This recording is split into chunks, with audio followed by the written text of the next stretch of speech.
আপনাদের সামনেই হয়েছে। এই প্রশ্নটা আমি আপনাদেরকেই করছি। ওনাদের একটা তো প্রতিনিয়ত দিনের পর দিন একটা আন্দোলন চলছে, আমরা সেটা বুঝি, এবং হচ্ছে গিয়ে যে সুপ্রিম কোর্টেরও কিছু আছে, কিছু নোটিফিকেশনও বেরিয়েছে। তা বলে এই এরিয়ার মধ্যে ল অ্যান্ড অর্ডারটা তো দেখুন পুলিশের একটা সাবজেক্ট। এটাকে যদি কেউ আইন যদি ভাঙে বা আইন যদি নিজের হাতে তুলে নেওয়ার চেষ্টা করে, পুলিশকে নেসেসারি অ্যাকশন নিতেই হবে। ওরা তো আন্দোলনই শুরু করলো না, আইন কিভাবে হাতে তুলে নিল?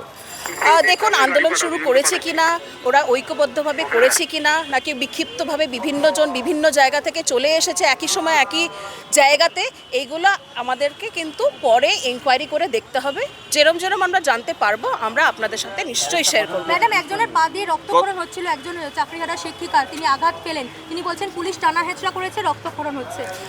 দেখুন, আমি দেখলাম উনি স্টাইল বাজারের সামনে সম্ভবত ছিলেন, ওনার পায়ে একটা ইনজুরি হয়েছিল। আমি নিজে ওনাকে কিন্তু নিজে হাতে করে নিয়ে কর্মা অ্যাম্বুলেন্স যেটা আমাদের থাকে ওটাতে তুলেছি। উনি মেডিকেল কলেজে আছে, ওনাকে এখন ওপিডিতে সম্ভবত ডাক্তারবাবুরা দেখছেন। এক্স্যাক্টলি কি হয়েছে ওখান থেকে আমরা জানতে পারলে আমরা শেয়ার করব। ম্যাডাম, জমায়েত তো হয়নি, একজন দুজন হাঁটছেন, আপনারা বাসে চেক করছেন, এমন অবস্থা হয়েছে যে আমাদের এবিপি আনন্দ রিয়াকশন দিচ্ছেন, সেটা টিচার বুঝতে পেরে তাকে ধরে নিয়ে যাওয়া হচ্ছে।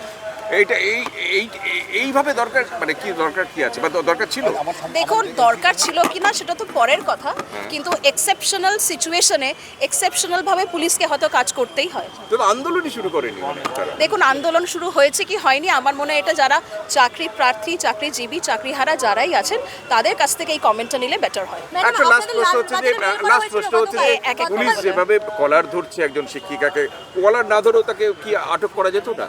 দেখুন, কোথায় কলার ধরেছে এটা আমাকে একটু চেক করতে হবে। আসলে অনেক জায়গায় অ্যারেস্ট হয়েছে, তো আমরা ধরুন এই ধর্মতলা পুরো জায়গা থেকে বিভিন্ন জায়গা থেকে লোককে আমরা ডিটেন করেছি, কাউকে অ্যারেস্ট করেছি, এগুলো আমরা পরে চেক করব। তবে হ্যাঁ, যদি এরকম কিছু হয়ে থাকে আমরা নিশ্চয়ই এটা আমরা খতিয়ে দেখব যে কোথায় কিভাবে হয়েছে, অ্যান্ড সেটা অ্যাজ পার ল ছিল কি না।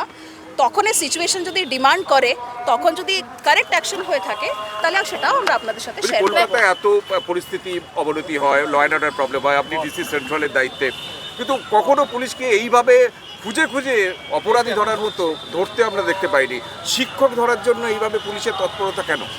না, এরকম হয়তো এটা আপনারা রিসেন্ট মেমোরিতে হয়তো নেই, তবে এরকম অনেক ইনসিডেন্টই হয়েছে যেখানে কিন্তু পুলিশের বিভিন্ন জায়গায় আমাদের টিম ভাগ করা আছে।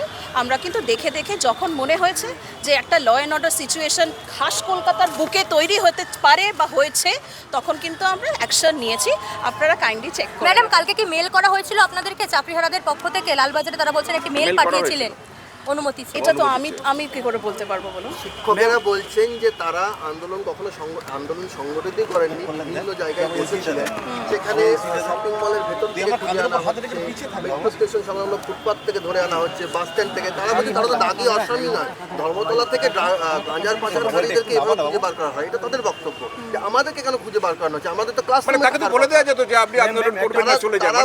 অনেকেই কিন্তু দেখুন, আপনারা জানেন যে অনেকেই কিন্তু আমরা হাফ নেকেড অবস্থায় পেয়েছি। আমার মনে হয় যে এটাই হয়তো ঘোষিত কর্মসূচি ছিল, যেটা শিয়ালদার দিকে প্রোগ্রাম ছিল, যে অনেকে হাফ নেকেড অবস্থায় আসবে। তো যাদেরকে আমরা পেয়েছি, আইডেন্টিফাই করতে পেরেছি, অনেককে বলেছি, অনেকে কোঅপারেট করেছেন, অনেকে কোঅপারেট করেননি। তারা কেউ পুলিশের সাথে ধস্তাধস্তি করেছে, ধাক্কাও দিয়েছে, এবং পুলিশের কাজ করতে গেলে যদি আমরা বাধাপ্রাপ্ত হই, আমরা নেসেসারি অ্যাকশন নিয়েছি। তবে আপনারা যেগুলো বললেন, আমরা প্রত্যেকটা ইনসিডেন্ট একটু আমাদের কম্পাইল করতে সময় দিন। কোন কোন জায়গা থেকে কাকে কাকে আটক করা হয়েছে, ডিটেন করা হয়েছে, কাকে অ্যারেস্ট করা হয়েছে, কোথায় পাঠানো হয়েছে, আমরা সব কম্পাইল করে আপনাদের সাথে সাবসিকুয়েন্টলি শেয়ার করব। আপনারা তো একজন, দুজন, তিনজন এইভাবে অ্যারেস্ট করছেন, বাধাটা দিল কি করে? এবং পুলিশ ফোর্সের সংখ্যা যেখানে প্রায় 100। যাদের জন্য শিক্ষকরা আজকে পথে, তাদের বিরুদ্ধে পুলিশ কি ব্যবস্থা নিয়েছে একটু বলে খুব সুবিধা হতো। আচ্ছা, এটা লাস্ট কোশ্চেন। আমাদের একটা মুভমেন্ট আছে, প্রশ্নটা করছে যে যাদের জন্য ওরা আজকে পথে, যে দুর্নীতির কারণে শিক্ষকদের চাকরি বাতিল হলো, সেই অপরাধীদের বিরুদ্ধে পুলিশ কি ব্যবস্থা নিয়েছে একটু বলে খুব ভালো হতো। দেখুন, এইটা তো মনে হয় ডিসি সেন্ট্রালের পক্ষে উত্তর দেওয়া একদমই সম্ভব না। আমি অ্যাজ ডিসি সেন্ট্রাল আমার এলাকার মধ্যে ল অ্যান্ড অর্ডার সিচুয়েশনে যদি অবনতি হয়, তাহলে সেইটার জন্য আমি ব্যবস্থা নিতে পারি।